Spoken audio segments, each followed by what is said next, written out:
सलाम वालेकुम साहब। वालेकुम अस्सलाम। अरे छोड़ो छोड़ो इसे, अंदर लेके जाओ इसे। मुन्ना को मत लेकर जाओ अब्बू प्लीज। अरे ईद मुबारक भाईजान। क्या हुआ भाईजान, क्यों बच्चे को रुला रखा है? अरे आपको तो पता है भाईजान, आज ईद है और बकरे को हलाल करने ले जाना है, और ये सलमान है कि ये घंटे से रोए जा रहा है। अच्छा, हाँ उसका ज्यादा प्यारा है ना ये। आप बिना भाईजान। अरे अरे अब तुम्हें क्या हुआ? कुछ नहीं भाईजान, आपने बेवजह बच्चे और बकरे को रुला रखा है। अच्छा, आप क्या बकरा हलाल करने नहीं ले जाओगे? नहीं। क्यों? आपको मालूम नहीं कि मैंने बाघ रामपाल जी से नाम उपदेश ले रखा है? लेकिन वो तो हिंदू संत है। हाँ, लेकिन उन्होंने कलाम पाक से साबित करके बताया है कि गोश्त खाना हराम है। यह अल्लाह ताला का हुक्म नहीं है। पागल हो गए हो क्या? एक गैर मुसलमान होने के नाते वो तो हमारी क्रियाओं को गलत ही बताएगा। तुम्हें नहीं मालूम, जब हम कलमा पढ़कर बकरे को काटते हैं तो वह तब रूह बन जाता है, जिसे खाने के बाद उसकी रूह जन्नत में जाती है और हमें सवाब मिलता है।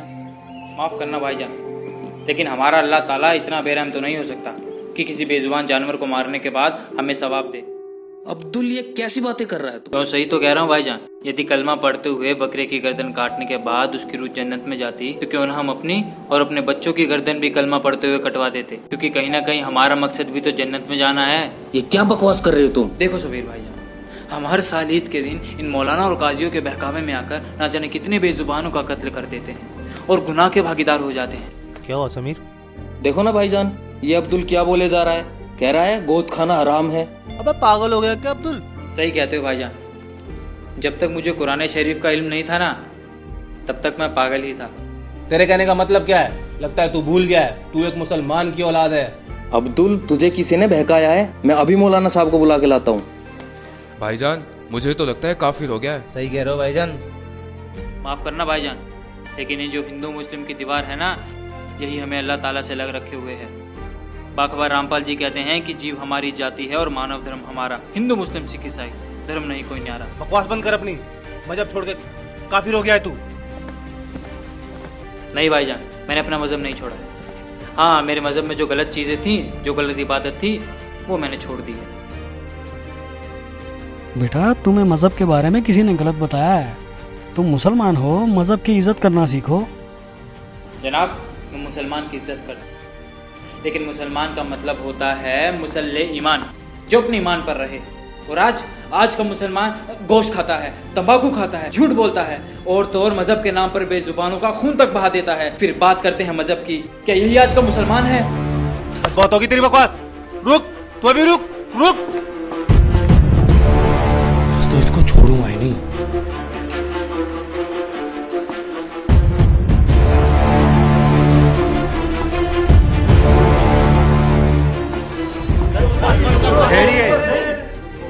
मौलाना साहब ये सलाम वालेकुम।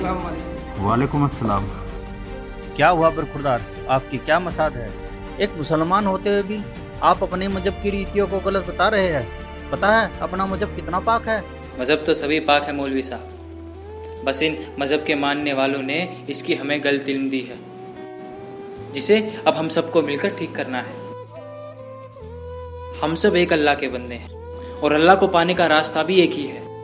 इसलिए हिंदू हो या मुसलमान, सिख हो या ईसाई, सबके सब बाखबर रामपाल जी से जुड़कर अपनी पाक किताबों का इल्म लेकर सच्चे अल्लाह की इबादत कर रहे हैं। तो क्या तुमने अपने दिन को छोड़ दिया? नहीं मौलाना साहब, शायद आप गलत समझ रहे हैं। मैंने मुसलमान दीन को नहीं, बल्कि मुसलमान दीन में जो फैला हुआ अजाब है उसको छोड़ा है। मौलाना साहब ये कहता है बेजुबानों का कत्ल क्यों करते हो और गोश्त खाना हराम है। अरे काफिर, यह अल्लाह का हुक्म है। नहीं मौलाना साहब, गोश्त खाना अल्लाह का हुक्म नहीं है, बल्कि चुप कर अब्दुल, बंद कर अपनी बकवास। नहीं भाईजान, अब बात शुरू हो गई है तो उसे क्लियर करना भी जरूरी है। मौलाना साहब, अल्लाह ताला ने 6 दिन में कायनात बनाई और 7वें दिन जाकर तख्त पर बैठ गए। मतलब कि अल्लाह ताला को जो हिसाब बनाना था उन्होंने वो 6 दिन में बनाया, 7वें दिन जाकर तख्त पर बैठ गए। मतलब कि उसके बाद के जितने भी हुक्म हैं वो अल्लाह ताला के नहीं है, बल्कि वो शैतान के हुक्म हैं। और दूसरी तरफ हम मोहम्मद साहिब जी और उनकी उस टाइम की 1,80,000 अंबियाओं को देख सकते हैं। ना तो उन्होंने कभी मांस छुआ है और ना ही उन्होंने किसी को कहा है तुम मांस खाओ। लेकिन कुरान में कुर्बानी का जिक्र है। वही तो मैं बताना चाह रहा हूँ मौलाना साहब, वो जो बात के हुक्म है वो अल्लाह ताला के नहीं है बल्कि शैतान के हैं। क्योंकि कुरान से पहले 3 आसमानी किताबें और उतरी थी, जंबूर, तौरात और इंजिल। उनमें कहीं भी गोश्त खाने का जिक्र नहीं है। आप बेशक मुझे मार देना, लेकिन मेरी बात पर गौर फरमाना। जैसे हमें हमारे मजहब के ठेकेदार आज तक बताते आए हैं कि अल्लाह बेचून है, निराकार है, लेकिन हमारे कलाम पाक में लिखा है कि उस अल्लाह ताला ने 6 दिन में पूरी कायनात बनाई और 7वें दिन जाकर तख्त पर जा विराजे। इसका मतलब क्या है? इसका मतलब साफ ये है कि अल्लाह ताला का आकार है, वो किसी आकार में है, जब तो जाके तख्त पे विराजेंगे। विचार करो मौलवी साहब, विचार करो। जी, वो अल्लाह ताला कबीर है। सूरत फुरकान 25 आयत नंबर 52-64 में देखना आप। जिसकी जानकारी किसी बाखबर से पूछो, और इस समय बाखबर सिर्फ रामपाल जी महाराज हैं, जो अपने कलाम पाक से इबादत बताते हैं और सच्चे अल्लाह की इबादत करवाते हैं। आप सब मेरे पे बेशक गुस्सा हो जाइए, लेकिन आप सबको पता है रामपाल जी महाराज से जुड़ने से पहले मेरी क्या हालत थी और आज मैं कहाँ हूँ। जब तक मेरे सवाब का दौर चला मुझे सुख हुआ, जिससे मुझे लगा मैं जो भी इबादत कर रहा हूँ वो बिल्कुल ठीक है। लेकिन जैसे ही मेरे गुनाहों का दौर शुरू हुआ तो मानो मेरे ऊपर दुखों का पहाड़ टूट पड़ा हो, और उसको खत्म करने के लिए जिसने जो भी बताया मैंने वैसा ही किया। किसी ने कहा तुम जुम्मे की नमाज करो, किसी ने फजर की नमाज करने को कहा, तो किसी ने तहज्जुद की नमाज करने को कहा। फायदा कुछ भी नहीं हुआ। इसके अलावा भी अल्लाह की तलाश मैंने ना जाने कहाँ नहीं की। कभी मोहिद्दीन चिश्ती की दरगाह, तो कभी अलीगढ़ की दरगाह, तो कभी महरौली की दरगाह तक फिरा। 40 दिन के जमात तक निकाले, लेकिन कोई फायदा नहीं हुआ, क्योंकि मजहब के ठेकेदारों ने जो हमें इबादत बताई थी वो सारी गलत थी। लेकिन आज समाज पढ़ा लिखा है, अब उनकी दाल नहीं गलती। अब वो समय आ गया है जब सब के सब बाखबर रामपाल जी महाराज से नाम उपदेश लेंगे और सच्चा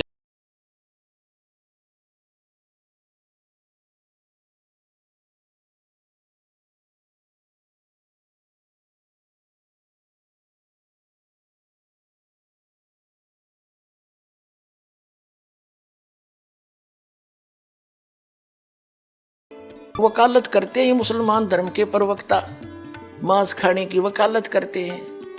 क्योंकि देखो, अगर कुरान शरीफ में या किसी पुराण में, वेदों में और गीता में मांस खाने का कहीं प्रावधान नहीं है। यदि किसी पुराण में और यदि किसी कुरान में और यदि फिर बाइबल में, इससे आगे जहां परमात्मा ने, उस अल्लाह अकबर ने, समर्थ भगवान ने 6 दिन में सृष्टि रची, 7वें दिन वो तो तख्त पर बैठ गया जाकर विधान बता के कि किसी ने भी मांस नहीं खाना है, ये खाने की वस्तुएं तुम्हें हलाल हैं, बाकी सब हराम है। इससे आगे कोई लेख उल्लेख है, चाहे वो पुराण में है, चाहे कुरान में है, चाहे बाइबल में या तौरात में है, या चाहे अन्य किसी इंजिल में है या जबूर के अंदर है, वो अल्लाह अकबर का आदेश नहीं है, वो किसी अन्य देव का आदेश है। उसका आदेश पालन करके आप उस अल्लाह अकबर के विधान को तोड़कर दोषी बन जाओगे। नबी मोहम्मद नमस्कार है, राम रसूल कहाया, 1,80,000 को सौगंध जिन नहीं कर चलाया। अरस कुरस पर अल तकत है, खालिक बिन नहीं खाली, और वह पैगंबर पाक पुरुष थे साहिब के अब्दाली। उसी परमात्मा ने कहा है कि जो नर गोश्त खाते हैं प्रत्येक राक्षस जान, इसमें संशय है नहीं, हिंदू खाइयो चाहे मुसलमान। कहते जो मांस खाते हो प्रत्येक राक्षस है, चाहे हिंदू हो चाहे मुसलमान। ये तुमने अपना फार्मूले आप बना रखे, उन महापुरुषों के आदेश नहीं है। कहते हैं मांस खावे सो ढेढ़ सब, और मद पीवे सो नीच, और कुल की दुर्मति पर हरे, भगवान कहे सो ऊंच। कहते मांस खावे सब ढेढ़ है, चाहे हिंदू है चाहे मुसलमान, सिख है या ईसाई। और कहते हैं मद पीवे सो नीच, शराब पीते वो महान नीच आदमी है।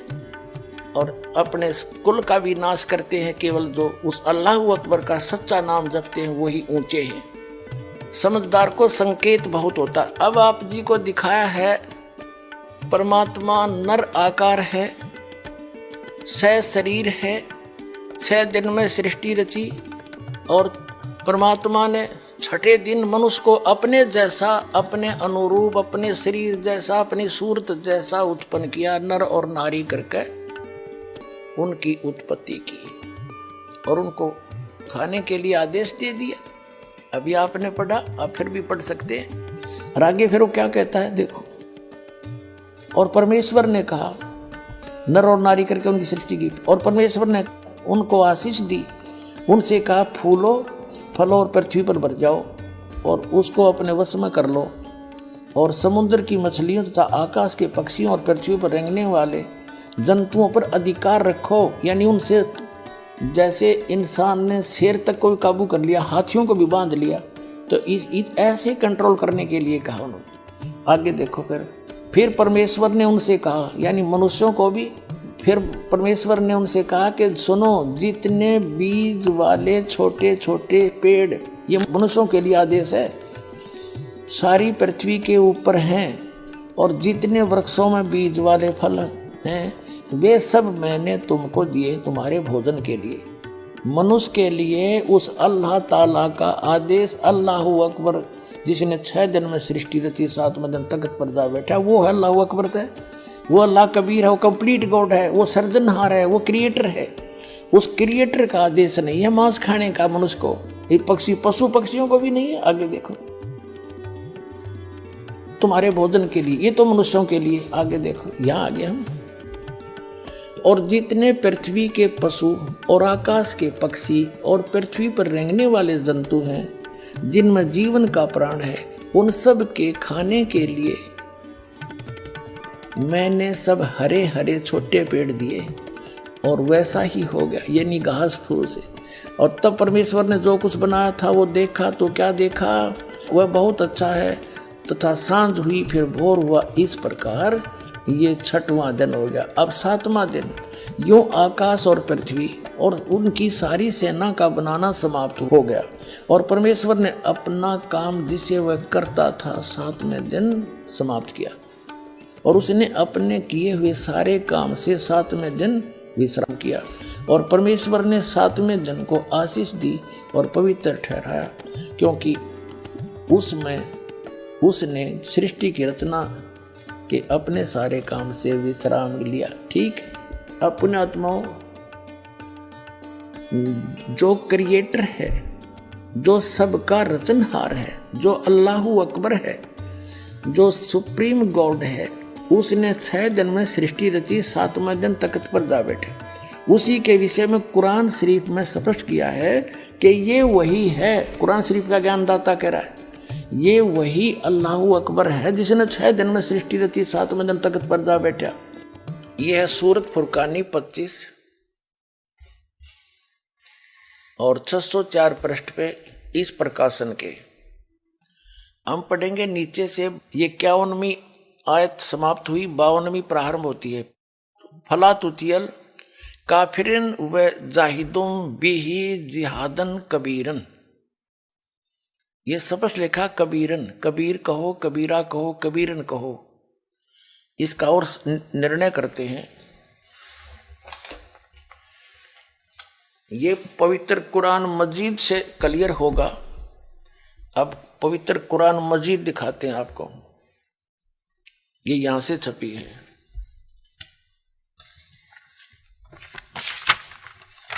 ये भी पहले भी दिखाई थी आपको, ये वही है। ये यहां से इसका पूरी जानकारी है, कहां से छपी है, कौन इसका अनुवाद करता है। और अब इसके हम आते हैं, ये वही सूरत फुरकान 25 और कुरान मजीद 576 पृष्ठ पे इस प्रकाशन के। हम यहीं आते हैं नीचे। ये है 51वीं आयत समाप्त हुई। इसमें पंक्ति भी नहीं बदली है, अक्सर भी सिर्फ लिखने मंत्र थोड़ा किया। फला तुतियल काफिरन, न जाहिदुम बिही जिहादन कबीरा। कबीर कहो, कबीरा कहो, कबीरन कहो, खबीरा कहो, खबीरन कहो। तो इसमें स्पष्ट है ये कबीरा, और इसका यहाँ अनुवाद किया है इसके साथ में। ये 52वीं आयत का अनुवाद चला है। तो तुम काफरों का कहा न मानो, उनसे इस कुरान के हुक्म के मुताबिक बड़े जोर से लड़ो। अब उन कबीर का अर्थ बड़ा कर दिया, ठीक है। अब हम फिर कुरान शरीफ को लेते हैं। ये पवित्र कुरान शरीफ है, यहाँ से देखिएगा। उसमें से हमने ये निर्णय करना था कबीर और कबीरा और कबीरन। ये कुरान शरीफ फिर ले ली हमने, सूरत फुरकानी 25 और 604 पृष्ठ पे हम आगे ये नीचे आएंगे। ये 52 नंबर आयत है, 51 यहाँ समाप्त हुआ, 52 प्रारंभ हुआ। फला तुतियल काफिरिन व जिहादुम बिही जिहादन कबीरन। इसका अनुवाद बिल्कुल सामने किया है। ये अनुवाद करता भी मुसलमान भाई है कोई। तो ए पैगंबर, ये कुरान शरीफ का ज्ञान दाता बोल रहा है। तो ए पैगंबर, तुम काफिरों का कहा न मानना और इस कुरान की दलीलों से उनका सामना बड़े जोर से करो। अब देखो, जिहाद का अर्थ लड़ाई नहीं है, ये अनुवाद बिल्कुल सही किया इसने। उनका सामना करो बड़े जोर के साथ, संघर्ष करो, उनकी बातों में मत आना। अब इसका कहने का तात्पर्य ये है इस कुरान शरीफ की इस आयत का कि कुरान शरीफ का ज्ञान दाता हजरत मोहम्मद जी को संदेश भेज रहा है जिब्रील देवता के माध्यम से या कोई अन्य तरीके से, एज इट इज। वो कह रहा है कि इन काफिरों की बातों में मत आना। ये काफिर तो अल्लाह के अतिरिक्त ऐसों की पूजा करते हैं जो उनको ना हानि कर सकते हैं ना लाभ दे सकते हैं, और वो ना मानने कि ये उस कबीर नामक अल्लाह यानी बड़े भगवान, ये बड़ा कहते हैं, हम बड़ा ही मान कर चलते हैं आज, उस बड़े भगवान की यानी पूर्ण परमात्मा की भक्ति ये काफिर नहीं करते।